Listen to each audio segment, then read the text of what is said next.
State for Levelling Up, Housing and Communities, and also Minister for Intergovernmental Relations. Why were you appointed to both those positions?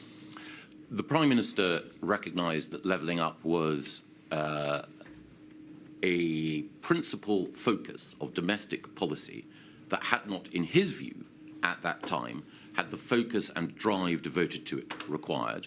So he strengthened the department, which I took over previously, MHCLG, the Ministry for Housing, Communities and Local Government.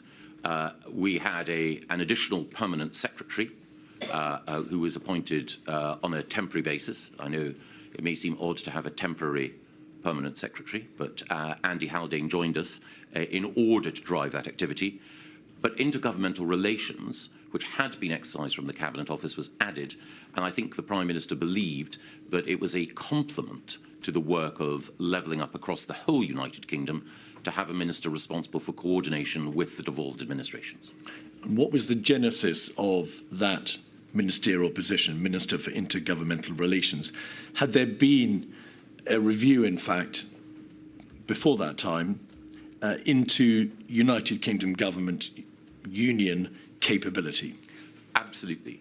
Conducted by Lord Dunlop, Andrew Dunlop, originally commissioned when Theresa May was Prime Minister, and of course the experience during COVID reinforced the need for us to have a more coherent approach towards sharing information and coordinating policy across the whole United Kingdom. In broad terms, did your appointment as Secretary of State for Levelling Up and as Minister for Intergovernmental Relations mean that you were less involved in decision-making relating to COVID from that date of appointment, 15th September 2021? Yes. All right. Coming back to the Cabinet Office, the inquiry has heard evidence, and particularly in the context of Module 1, to the effect that the Cabinet Office performs a vital role at the heart of government in liaising between other government departments, synthesising the response of government, in broking, if you like, the affairs of government between its various multifaceted parts. There has been an abundance of evidence in this module, Mr. Gove, to the effect that over and above perhaps a degree of expected chaos or confusion in the face of an unprecedented crisis, the Cabinet Office was largely dysfunctional, and that is a word that's been used by Mr. Cummings, by Mark Sedwell, the former Cabinet Secretary, the former Deputy Cabinet Secretary, Helen McNamara, and others. How, as you see it, and you'd been a Minister of the Cabinet Office for some time, how was that position allowed to develop? For a variety of reasons. I think the first thing is that the inherent structure of the Cabinet Office was flawed. Normally, the lead minister, the Secretary of State, is responsible for everything that happens in his department, and of course, or her department, and answerable to the House of Commons, accountable for what happens there. But the Cabinet Office is different. There is much within the Cabinet Office that is not within the purview and not within the control of whoever happens to be the lead Cabinet Office Minister, Chancellor of the Duchy of Lancaster, Minister for the Cabinet Office, or whatever. So there are significant parts of the Cabinet Office that answer to the Cabinet Secretary or to the Prime Minister rather than to the lead Minister for the Cabinet Office. And as Helen McNamara, I think, points out in her evidence, in paragraph 22 of her evidence, she says that in July 2019, she had been given clear instructions by the Prime Minister and his team that following the de facto Deputy Prime Minister model, which some attribute the role of CDL into being, was not the intention behind appointing Mr. Gove into the Cabinet Office. My teams and I should be clear that our ministerial accountability, flowed through the Prime Minister only. And I think actually, even though Helen was talking about the particular circumstances under which I was appointed, it was a feature of the way in which the Cabinet Office worked that various secretariats there, the National Security Secretariat and so on, worked to the Prime Minister. Ministerially, to whom should the inquiry look in terms of accountability for the state into which the Cabinet Office descended prior to the onset of the coronavirus pandemic? Well, I would take two steps back. I think my point would be that the Cabinet Office, in and of itself, over many years, has operated in a way which is not as effective as it should be for the effective delivery of government policy, both business as usual and also in response to crises. In the first module, we touched on the lead department model for responding to crises. And there is much merit in that for many of the crises that government faces. An animal health emergency or a flooding emergency are best handled using the expertise that DEFRA, for example, has. But when we're dealing with a whole system crisis of the kind that COVID clearly was, then the lead departmental model is not adequate for that. We had an approach, the Cabinet Office had an approach, which I fear ceded too much responsibility to lead government departments and did not mean the assumption of sufficient responsibility at the centre. And we can see that in the way in which the Civil Contingencies Secretariat believed that it was supposed to respond.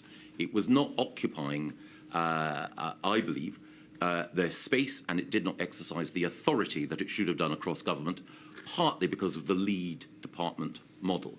And that is a structural issue of government that had not been addressed, and which I believe this inquiry is seeking to address.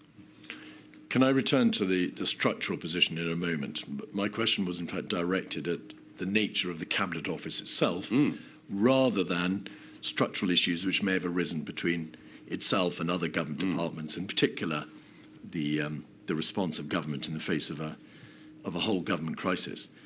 The Cabinet Office itself has been described as dysfunctional, bloated, too many senior levels, too many Director Generals, a degree of duplication and confusion, a huge number of communications engagement staff, and so on. That is a facet of the Cabinet Office itself, not any other lead government department. Why do you think that the Cabinet Office came to be in such a state? Well, again, the Cabinet Office acquired additional responsibilities before and during my time there. There was a tendency, there has been a tendency, amongst successive prime ministers to shove into the Cabinet Office responsibilities that do not appear to fit conveniently or easily elsewhere. At different times, different prime ministers have used the Cabinet Office, for example, to lead on drugs policy or on policy towards charities and the third sector. So it becomes a sort of Mary Poppins bag into which different prime ministers will shove things that they believe require to be dealt with by the government's nanny, as it were. And it's also the case that the Cabinet Office, under previous ministers, had acquired responsibility, which I believe is right, for ensuring that various cross-government functions, procurement, communications and buildings and so on, were administered more effectively. And on many of those occasions, as the Cabinet Office grew, as its responsibilities grew, what we did not have was the drains-up exercise to look and to focus on what exactly should be done through the Cabinet Office and what should be done through other government departments and what should be done in number 10. And when I assumed responsibility for the whole of the Cabinet Office in the middle of February and in early March, I believed that we needed to change the way in which it operated. And I made my views clear to the Prime Minister, to the Cabinet Secretary, and to those working for the Prime Minister, that we needed to reform the way in which the Cabinet Office operated. Again, Mr. Gove, you've referred to the areas for which the Cabinet Office became responsible and to the structural system around it. Was it not apparent to you, particularly when you became Minister for the Cabinet Office, that in terms of personnel, in terms of its working arrangements, in terms of its ability to function there were very serious concerns revolving around the nature of the Cabinet Office. On the question of personnel, I would gently push back. I think that the Cabinet Office had some of the finest civil servants in Whitehall working within it, and overall, I was and continue to be impressed by many of those who work there. And it was certainly the case that one of the additional responsibilities that the Cabinet Office had, as we mentioned earlier, from July, was preparing for the UK's departure from the European Union. During that time, some of the civil servants, both who were there and who joined, were among some of the finest public servants that this country has. I would not blame them.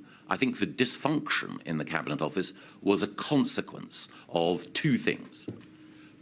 Responsibilities being added in a piecemeal and cumulative way without strategic thought being given to how the Cabinet Office would discharge all of those, and a related failure to think strategically about how the centre of government should be reconfigured. Regardless of whether the cause was a systemic one, a structural one, a problem with the Cabinet Office, in blunt terms, being given too much to do, the reality in terms of the impact was very serious, was it not? Oh, yes. The government body responsible for synthesising the response of government in the face of this unprecedented crisis was largely, as it must have seemed to you, not fit for purpose in February, March, April, May of 2020. Yes, and I want to take this opportunity, if I may, my lady, to apologise to the victims who endured so much pain, the families who endured so much loss as a result of the mistakes that were made by government in response to the pandemic. And as a minister responsible for the Cabinet Office and who was also close to many of the decisions that were made, I must take my share of responsibility for that. Politicians are human beings, we're fallible, we make mistakes and we make errors, and I'm sure that the inquiry will have an opportunity to look in detail at many of the errors I and others made.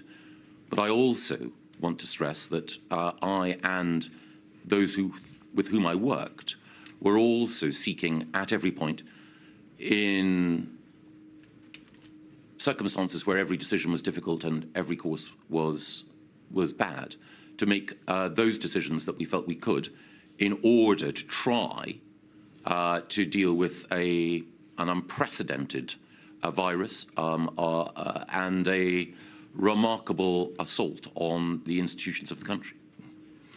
Could we have, please, the report from Helen McNamara on the screen, 136755. Mr. Gove, you'll be very familiar with this document. Yes. It's a document about which Helen McNamara herself, somebody who I'm sure you would also describe as being one of our finest public servants. Absolutely. Prepared in May 2020.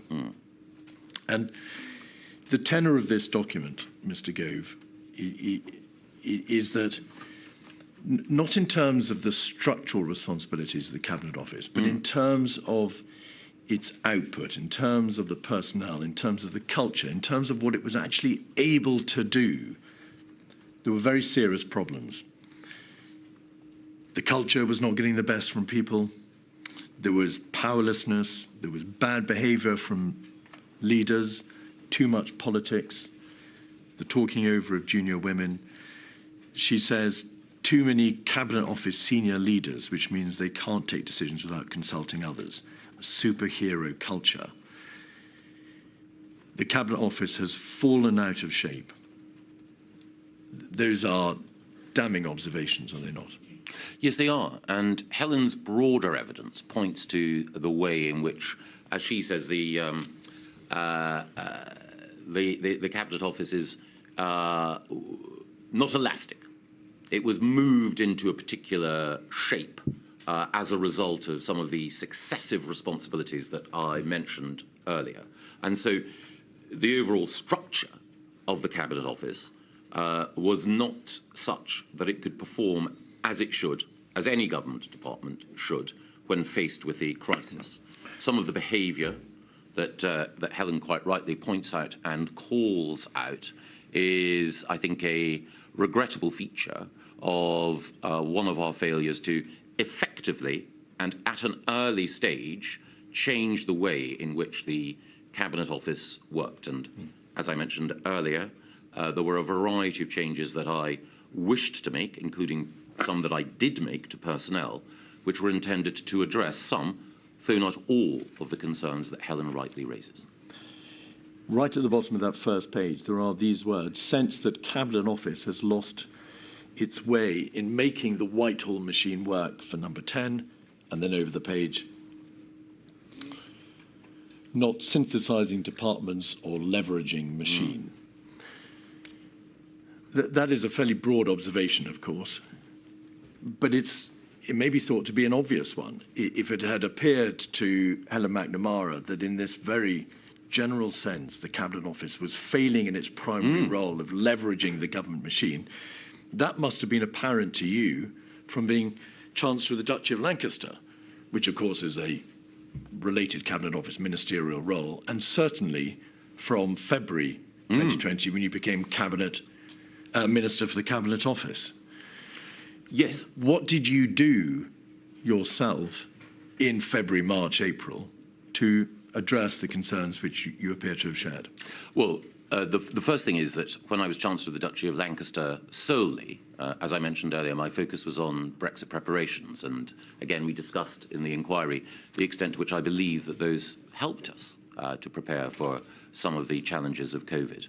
But after assuming responsibility for the whole of the Cabinet Office, I sought to try to wrestle it into shape. And I, both with my private office and also with the new Permanent Secretary, Alex Chisholm, made a series of recommendations as to how things should and might change, improving its analytical function, changing the way in which reporting lines operated. But if I may, one of the things that I found while I was there, and even as the situation with COVID was looming on the horizon, was that I discovered during the course of those early weeks that there were parts of the Cabinet Office and ways in which the Cabinet Office operated that were shielded almost from my scrutiny and intervention. A case in point occurred when on the 3rd of March, I believe, I had to answer an urgent question about the resignation of Philip Rutnam as Permanent Secretary at the Home Office and the consequences for the position of the then Home Secretary, Dame Priti Patel. I was preparing as the Minister accountable to go into the House of Commons to answer the question when, shortly before I went in, I was told, and didn't know beforehand, that there was an inquiry going on as to whether or not the then Home Secretary had breached the ministerial code. That inquiry was supervised by the Propriety and Ethics team within the Cabinet Office, who do a peerless job, but I wasn't aware of that at all. So a key element in the Cabinet Office, a key team, was shielded from my scrutiny and my ability to both know what was going on and then ask questions about its effectiveness. At various different times in the run-up to that UQ and afterwards, I sought, by talking to number 10 and making clear my frustrations, that we needed to fundamentally alter how the Cabinet Office worked. And indeed, I expressed my views, including to Dominic Cummings, sometimes in very direct terms, about the need for change and reform in the way in which the Cabinet Office operated. And Mr. Gove, we will look in due course at some of the, well, many of the suggestions that you made in relation to reform of the Cabinet Office structure. But again, why did this revelatory understanding about the state of the Cabinet Office not occur whilst you were Chancellor of the Duchy of Lancaster, that is to say, between July of 2019 and February of 2020? It must have become apparent to you, while you discharged that important ministerial responsibility, that the government department for which you were at least indirectly responsible was failing.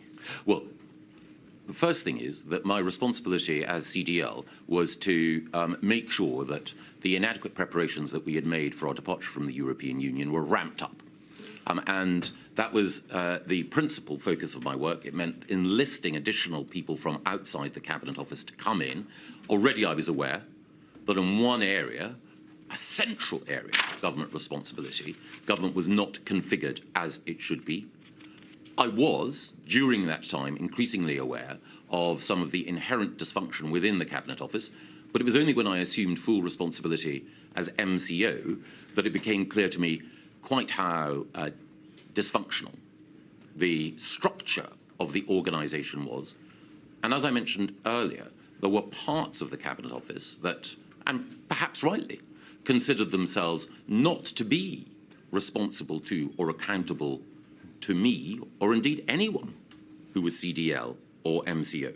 And I used to refer to parts of the Cabinet Office as the dark side of the moon, because they were obscured from my gaze.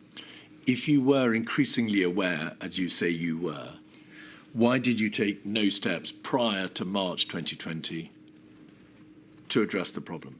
I was appointed to be MCO, I think, on the 13th of February.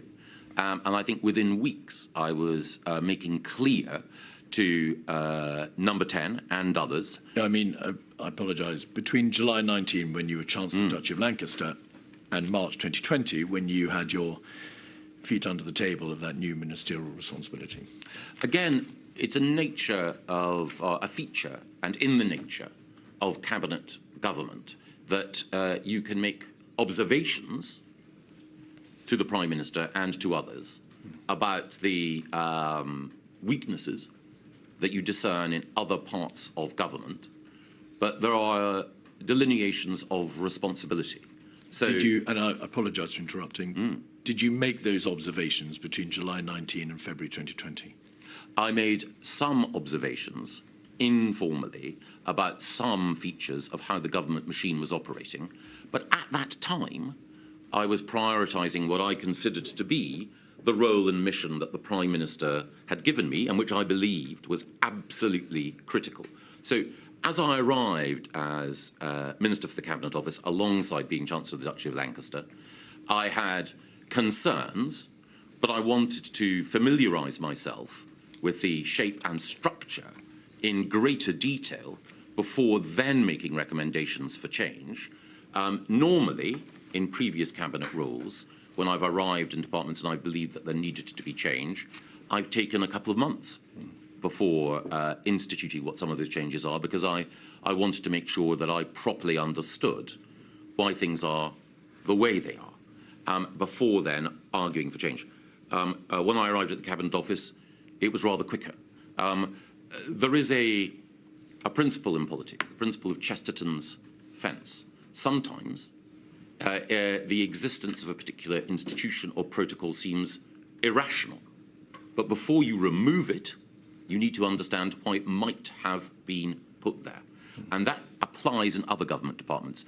Don't immediately rush to change things before understanding why they were there.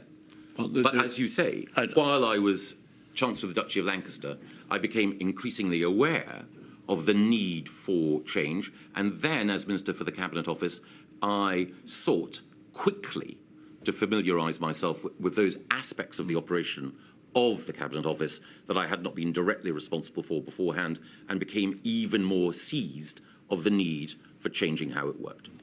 You're not suggesting, of course, that dysfunctionality, if revealed in the heart of a government department, is something that should not be addressed? No.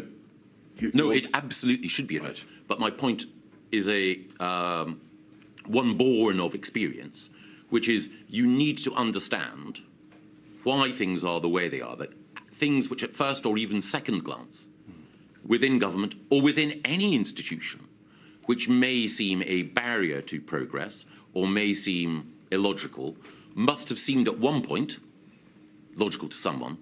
So you need to understand why things are the way they are before then saying, right, this needs to change, the justification has fallen away, the logic behind this decision no longer applies. Was it also apparent to you from February 2020 that there were very serious systemic issues in the heart of number 10? The inquiry has heard a great deal of evidence about the toxicity, the atmosphere in number 10, the behaviour of people in number 10. You will be familiar with the references in the Cabinet Secretary's WhatsApps to it being like taming wild animals. Nothing in Mr. Case's past experience had prepared him for the madness. He'd never seen a bunch of people less well equipped to run a country. That could not have been hidden from you as Minister for the Cabinet Office, could it? I think Mr. Case's evidence... well, he hasn't given evidence yet. I think that WhatsApp refers to circumstances later in our response to COVID, but I entirely understand your point.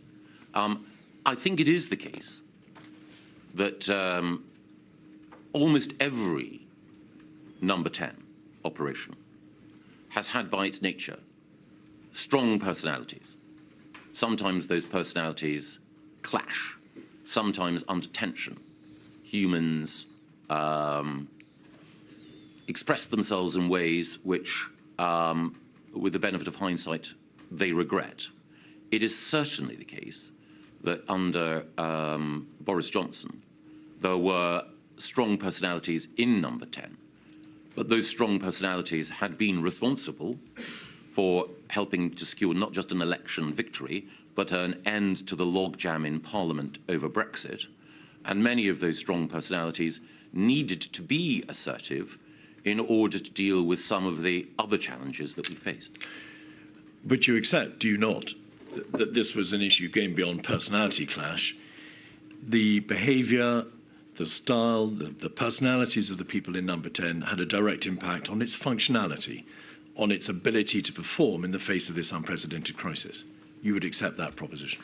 Well, I think that you're never going to get a perfect team of personalities, all of whom are beautifully aligned and amongst whom there is perfect harmony. You will always have, it's in the nature of politics, strong views, sometimes punctually expressed. The key thing, I think, is overall, does the system accommodate a diversity of opinion? And then, once a resolution is reached, does it implement that policy quickly and effectively? And I think that, you know, the nature of politics, the nature of decision-making in any organisation under pressure means that people do sometimes need to be, you know, a little bit direct. The evidence, Mr. Gove, suggests, well, the point is not that a council of perfection should have been expected on the part of number 10, but that it was dysfunctional, that it was chaotic, that in terms of its ability to produce policy, as you described it, to implement government decision-making, it was, to use the words of Mr. Cummings himself, dysfunctional. I think that there were, Mr. Cummings's written evidence goes into great length about many of the frustrations that he felt, even before he entered government, about the way in which it worked. I share many, if not all, of his concerns and views about some of the weaknesses of the way in which government operates. But I think that it's in the nature of anyone who's a reformer that they will feel the need to test the effectiveness of delivery and then want to seek to improve it, sometimes by being exacting and tough, but one would hope always with an understanding of the human factor as well. And I think that the question of how effective government was and is best discerned from a detailed look at its response to different crises. And again, I would not want to preempt the committee's conclusions at all, but I think I would argue that the government of Boris Johnson, when it came to preparation for Brexit, executed that well. When it came to the vaccine rollout, executed that well. But there are other areas which I know the inquiry will look at where it would be quite wrong to award ourselves high marks. Well, I'm going to press you on that, Mr. Gove. In terms of the government's overall response in those early months to the crisis and deliberately not addressing the issue of vaccines, the government response was deficient. There was a chaotic and dysfunctional element inside Number 10, inside the Cabinet Office, and the government, whether you put it in terms of, using your words, in terms of output or delivery, was significantly off the mark, was it not? I think it was the case that there were specific failings, and we can go on to list them. But I would add two things. The first is that governments across the developed world were dealing with a novel virus, and governments across the Western world scrambled to appreciate quite how devastating the impact of this virus would be on their healthcare systems, on their economies, and on vulnerable people within their societies. So, of course, mistakes and errors were made by the UK government, and some of them were unique and specific to the UK government. But I also think that we need to remember that governments everywhere made errors. This is not to excuse me from my responsibility for the mistakes that I made. It's simply to say that when dealing with a crisis of this kind, one needs to appreciate that for democratic politicians everywhere, there were sudden and accumulating pressures, which some dealt with better than others, but also the very nature of the virus and the nature of the response required became more and more apparent over time as more and more evidence came to light, as we've seen from the evidence presented to the inquiry. Originally, there was scepticism about asymptomatic transmission. As we've seen from the evidence presented to the inquiry, there was a strong body of scientific evidence that suggested that, for example, to lock down earlier than we did would have tested the patience and the endurance of the British public in a way that was not sustainable. Can I interrupt you there to say, of course, we're going to look at some of the decision-making, and the important decision-making and the information available to the government. But before we move on from this topic, Mr. Gove, you would accept that, however eloquently advanced, that those observations in relation to the performance of other governments can only be proffered by way of mitigation. They are not an answer to the basic charge, I don't mean that in a legal sense, that there were failings in the heart of the government machine, its departments, its centre, its operations in Number 10, that directly impacted upon its ability to respond to the crisis. Yes, but I think that it's important that we are specific and that we look at specific incidents. So it's understandable that people will express themselves in WhatsApps in the heat of the moment, or even in evidence in placid recollection. They will express themselves with frustration, sometimes anger, about what they see and what went on. That is human. What is also human is making mistakes. The key thing is, were individuals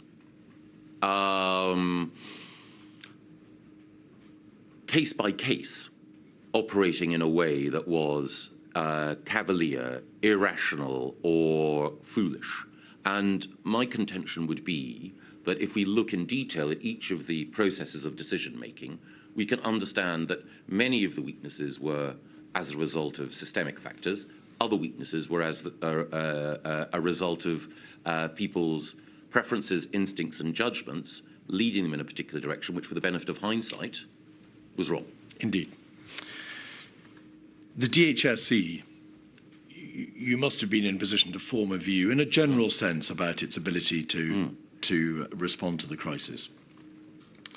evidence has been given in this module from Mr. Cummings, from Lord Sedwell, also by Sir Patrick Vallance, with particular reference to his diaries, to the effect that between February and May 2020, the DHSC was overwhelmed by the scale of the crisis. I don't wish to engage with you on the merits of the lead government department model. We must focus on the practical response, the practical ability of that department to be able to respond to the crisis. Would you agree with that proposition that it was indeed overwhelmed by the scale of the crisis? I think I would put it in a slightly different way. I think that, and I fear I am having to go back to the lead department model, not as a shield behind which DHSC should be protected from criticism, but just broadly to contextualize.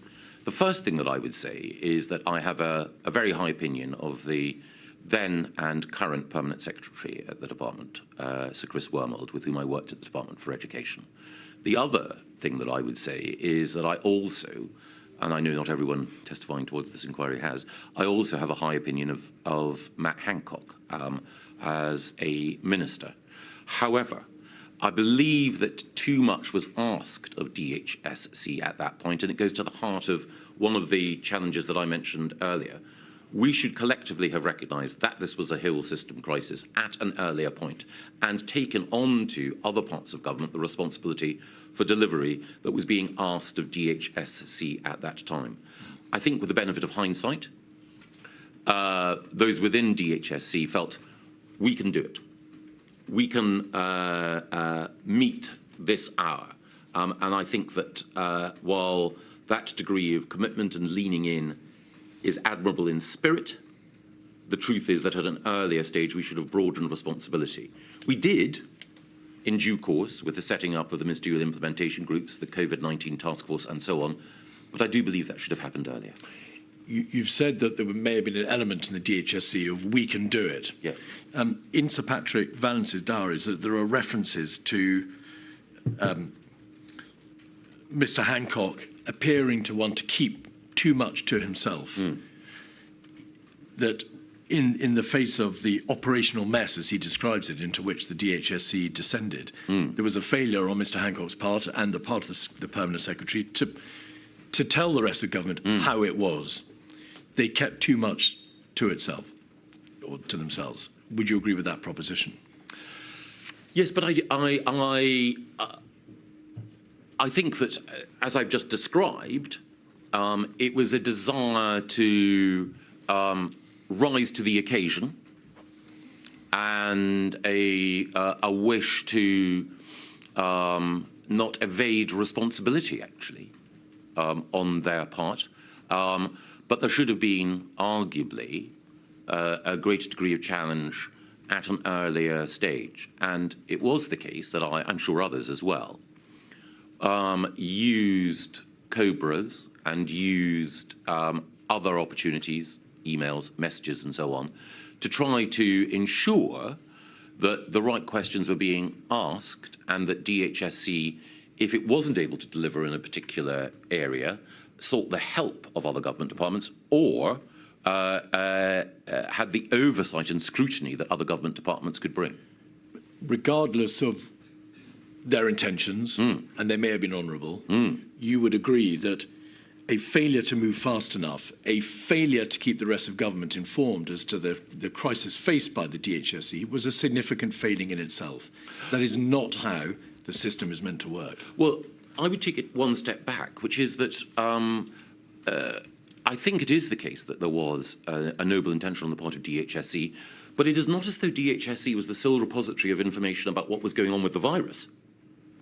One of the things that we were all doing was both listening to the thoughtful advice from the government's chief scientific advisor and the chief medical officer, but also seeing what was happening on our television screens, reading material that was open source and widely shared. So we could form a judgment about whether or not the whole government response and the DHSC response was appropriate. So again, we could make a judgment about the need for ventilators, seeing what was happening both in the Far East and in Italy. It should not have needed one single government department to prompt questioning from others within government about the approach that we were taking. And indeed, as I think my evidence points out, I benefited from reading outside government briefings in order to be able to bring to bear the sorts of questions which I believed it was necessary to ask. Let us look then at some of the documents to which you were privy and the meetings which you attended in the early days of February 2020.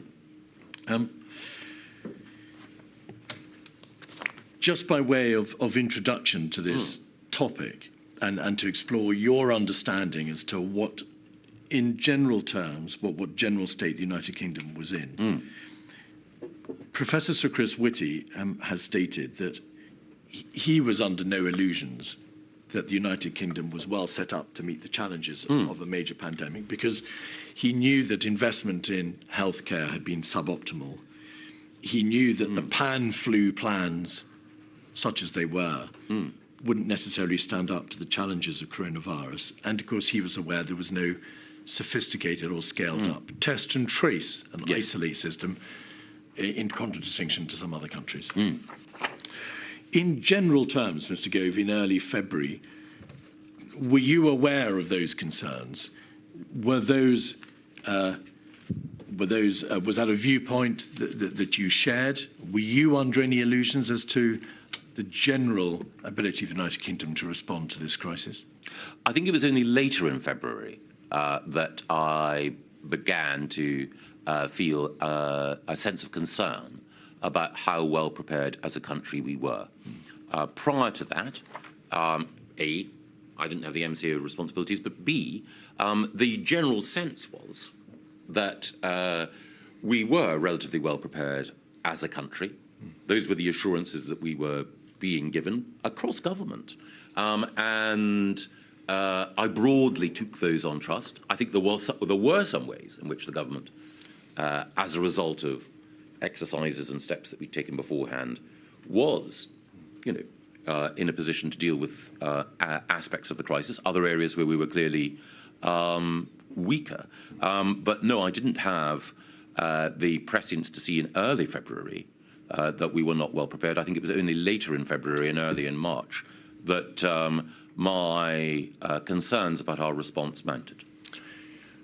Of course, there was no real change in relation to those deficiencies. No. The healthcare system was what it was. The pan-flu plans had been prepared in 2011 and had not been significantly altered. And there was no sophisticated, scaled-up TTI system. So to that extent, Mr. Gove, why were you not made aware of those salient features, those pre-existing aspects of the government's ability to respond? I think because, again, I trusted, and I think others within government would have trusted the Department of Health and those with whom it worked in that area. Even after I took on MCO responsibilities, which was, as we discussed, in the middle of February, I could not immediately, I think, have scrutinised every single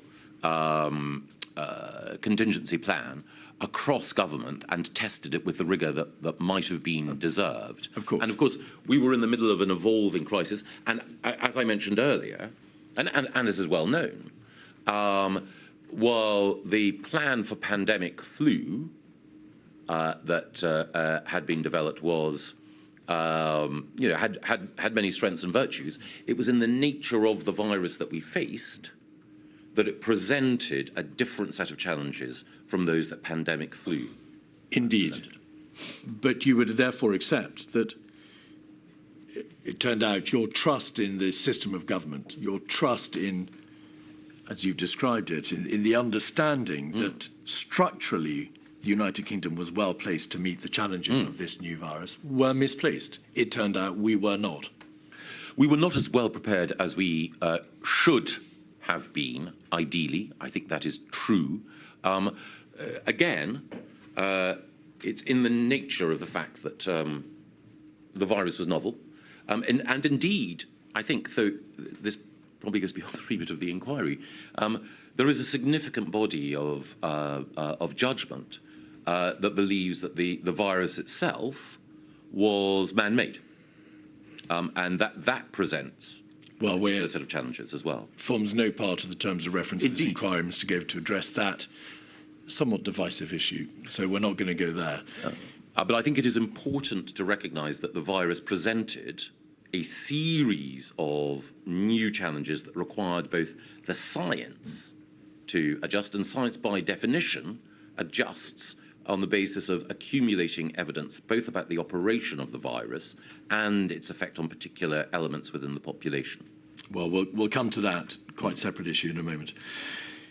There was a cabinet meeting on the 6th of February, 56137. You were an attendee. We can see your name in the left-hand column on the first page. On page 6, there was a reference to a tabletop exercise.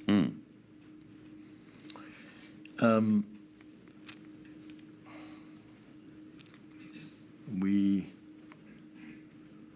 should be able to see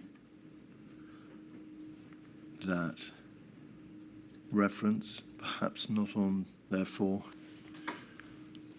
on this page. Yes, there would be a tabletop exercise the following week. Colleagues should attend personally or designated junior minister as a dedicated departmental minister.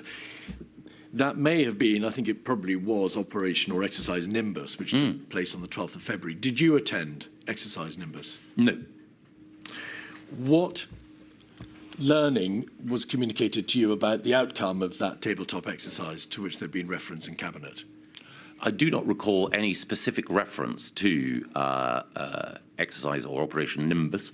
I do recall that after I acquired the responsibilities as MCO, a series of conversations with Catherine Hammond, the Director of the Civil Contingencies Secretariat, about some of the specific responsibilities that the Cabinet Office had.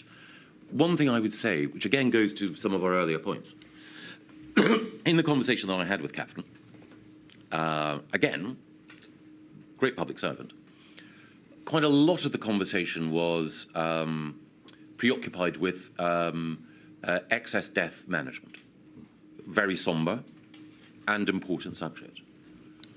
The sense that I had was that the Civil Contingency Secretariat was dealing with those issues that other government departments felt they did not want to or should not be leading on. So it was dealing with, as it were, not the full sweep of questions that it should be dealing with.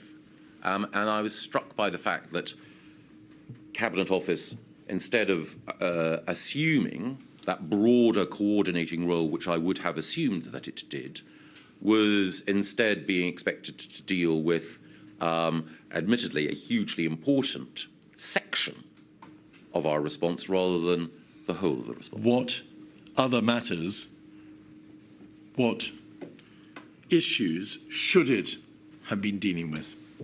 Well, my belief, and this is what eventually came to pass, is that it should have been the case that Cabinet Office should have been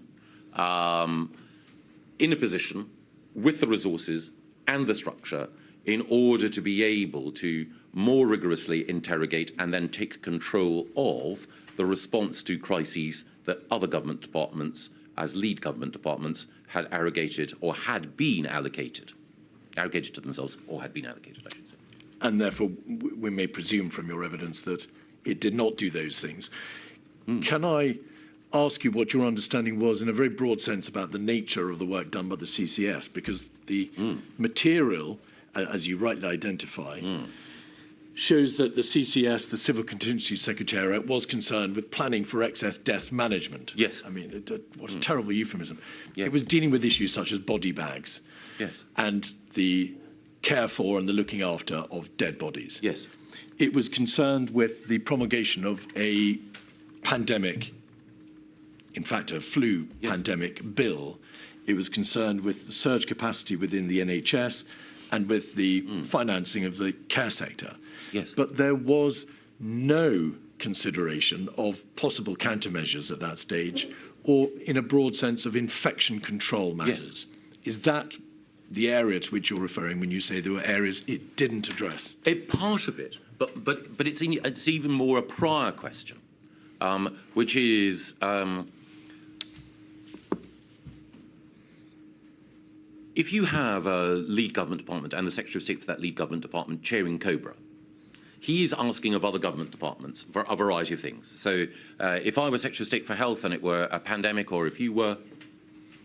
Could you just slow down a little bit, Mr. Gove? You're racing away now. Give me. If either of us, if my lady were Secretary of State for Health and chairing COBRA, any of us would ask of other government departments, what are you doing? So one would ask of the Education Minister, are we certain that policy X is being followed in schools? One would ask of the Defence Secretary, is it possible that we can deploy the military in this occasion? But the Health Secretary, him or herself, is not being questioned or held to account in that process. And I believe that that's the wrong model, that the Health Secretary, or the Home Secretary if it's a terrorist outrage, or the Environment Secretary if it is a animal or plant disease outbreak, should not be the person chairing COBRA, but the person reporting to COBRA. And it should be a Cabinet Office Minister or the Prime Minister who acts as the chair, interrogating all government departments, seeking to ensure that ancillary departments support the lead department, but also questioning the lead department on its responsibilities and management. Was there a specific issue in this regard in relation to the Health Ministerial Implementation Group? Because Mr. Hancock chaired that MIG and therefore was to some extent, in the way you described, marking his own homework. Yes, and I would say it is a structural weakness because, as I mentioned earlier, I have a high opinion of Mr. Hancock and believe that many of the decisions that he made were right and displayed foresight and wisdom. You've acknowledged that when you discuss these issues with the Civil Contingency Secretariat, yes, and we must presume from the fact that you said you approached them and you spoke to them that you were engaged in this issue, it was something that you were looking at. Was it apparent to you that there was no real debate about infection control being carried out within the CCS, that it was focusing on, and I don't mean this disrespectfully, ancillary issues such as the management of dead bodies, legislative proposals for dealing with public order in the face of a flu or coronavirus pandemic, and admittedly, surge capacity within the NHS.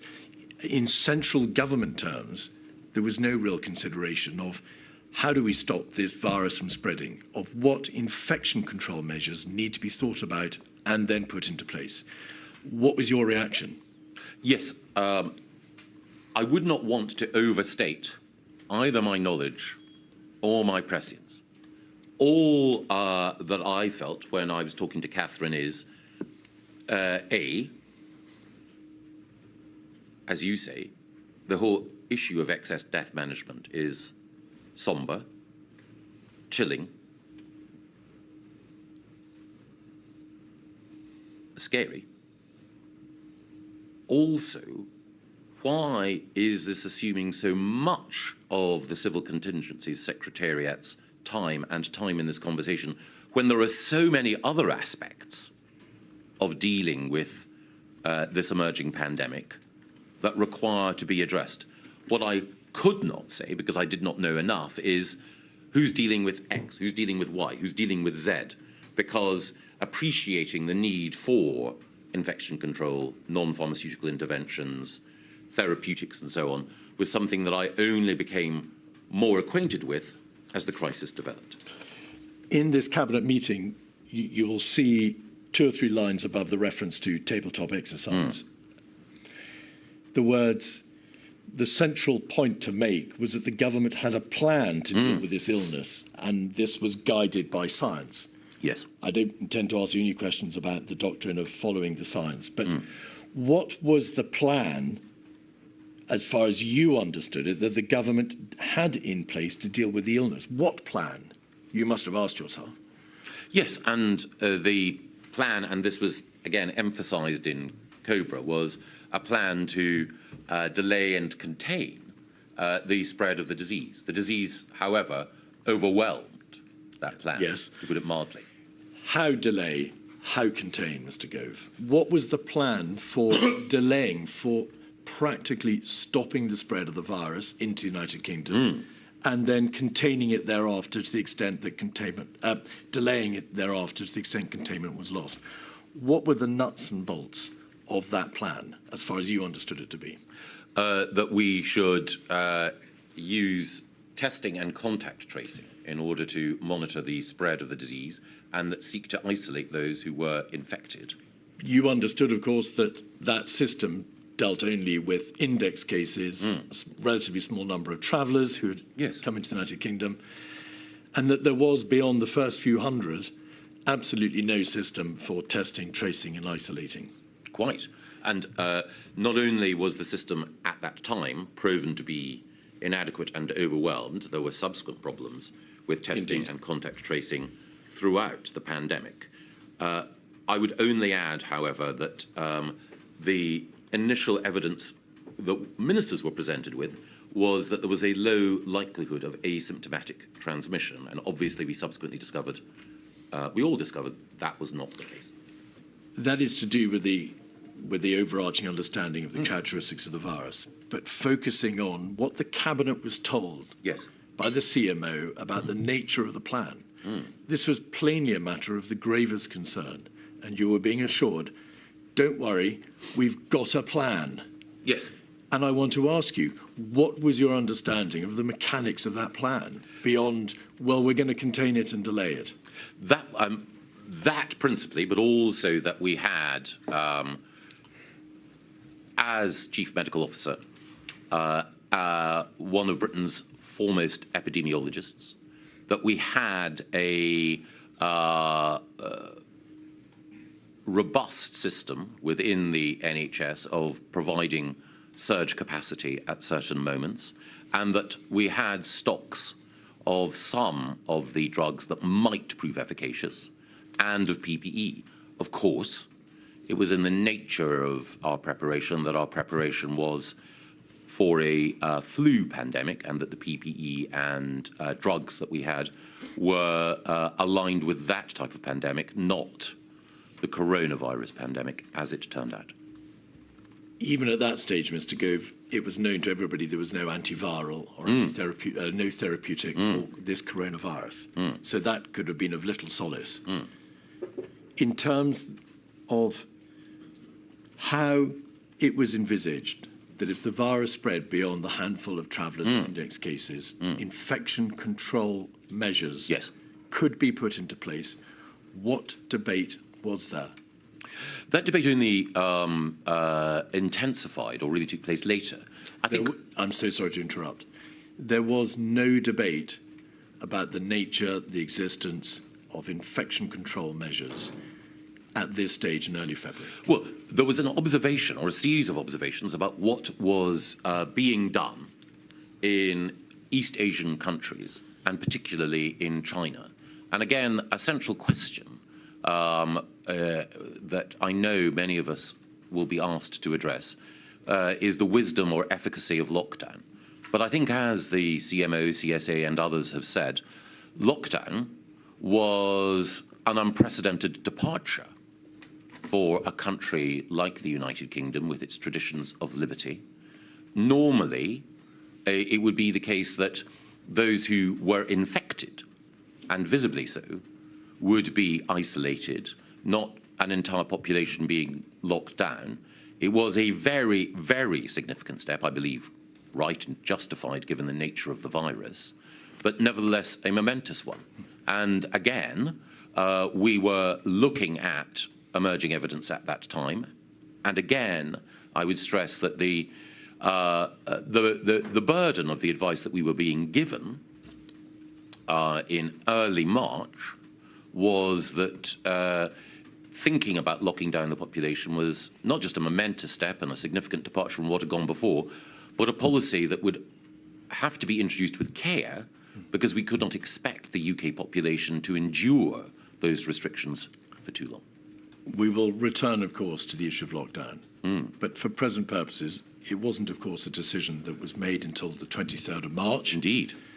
And not debated, in fact, at a serious and high level until probably 2 weekends before, the weekend of the 14th, 15th of March.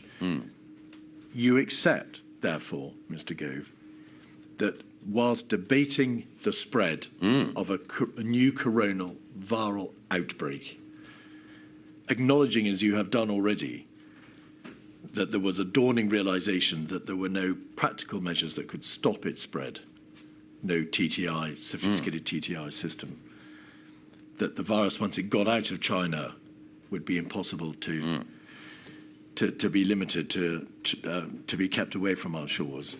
There was no debate about infection control. Prosaically, how do we stop the virus from spreading throughout this land? I would say two things. I'm sure there was debate going on in SAGE, in other government advisory committees, amongst medical experts, epidemiologists, and public health experts. I'm sure that debate was going on. I could only rely on the advice that was given to government ministers, broadly, and also to what you or I or anyone could read through open source information. And at the time, in public debate, there were not many voices who were urging the type of action that we subsequently embraced. And I think it was only because of the situation in Italy, in Lombardy, and the effect of lockdown there, that we had a real existing example in a Western European country of the application of the types of policies that we subsequently had to embrace. So I search in vain for the individual or individuals who, well in advance of early March, were clear about what was required. I think I mentioned in my evidence that the former cabinet minister, Rory Stewart, invoked the example of dealing with Ebola in calling for very firm measures. But I believe in Rory's case, I think one of the most prescient figures in the debate, that was only early in March that he was making that case. Admittedly, of course, and to be fair to him, he was, having been a government minister, also outside government. You've referred, of course, to the outbreak in northern Italy. To get our chronological bearings, the first lockdown was imposed in northern Italy in 10 municipalities on the 21st of February. So we'll come back to this sometime before the comparable decision was taken here. And another document before the break, please. The Civil Contingency Secretariat was tasked on the 25th of February with drawing up plans for central government for dealing with this coronavirus outbreak. And if we can have up, please, 146569, we can see a document dated the 28th of February, which was sent to the Prime Minister. We can see the reference in the top right-hand corner. Prime Minister, this is a short update paper on domestic plans on coronavirus.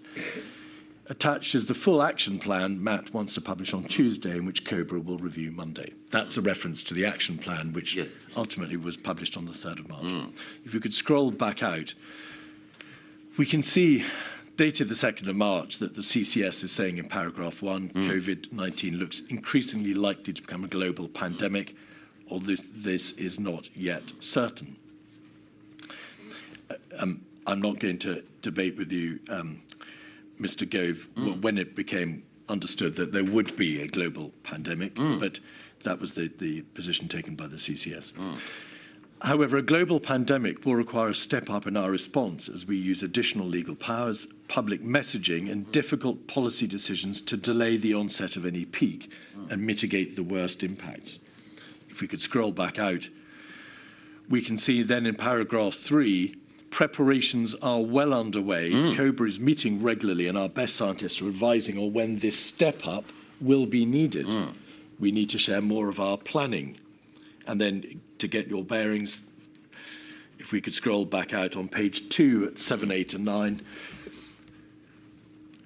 we can see strategic and tactical aims set out. Protect lives, contain the infection, delay the peak. Yep. We need to strike a balance between taking precautionary steps and overreacting. So 2 questions, please. Were you privy to this document? Was this sent to you? Well, I appear to be on the CC list, but You do. I am not certain. I would have to check with my office that I actually received this document in this form.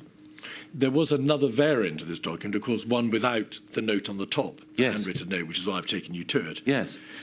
But do the best that you can then. There are repeated references to the preparation that would need to be done. A clear plan of activity will be required. And to the strategic and tactical aims.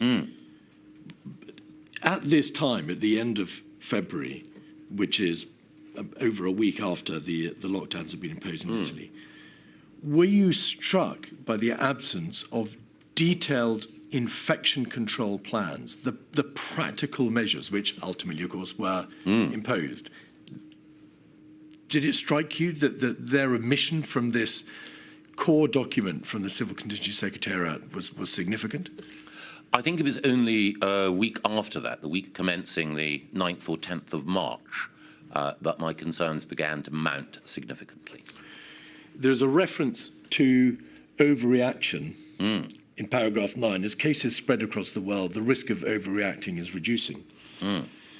There was a meeting with the Prime Minister, which again you may not have attended, on that day, the 28th of February, and his private secretary's notebook refers to the fact that the Prime Minister stated the biggest damage would be done by overreaction. Yes.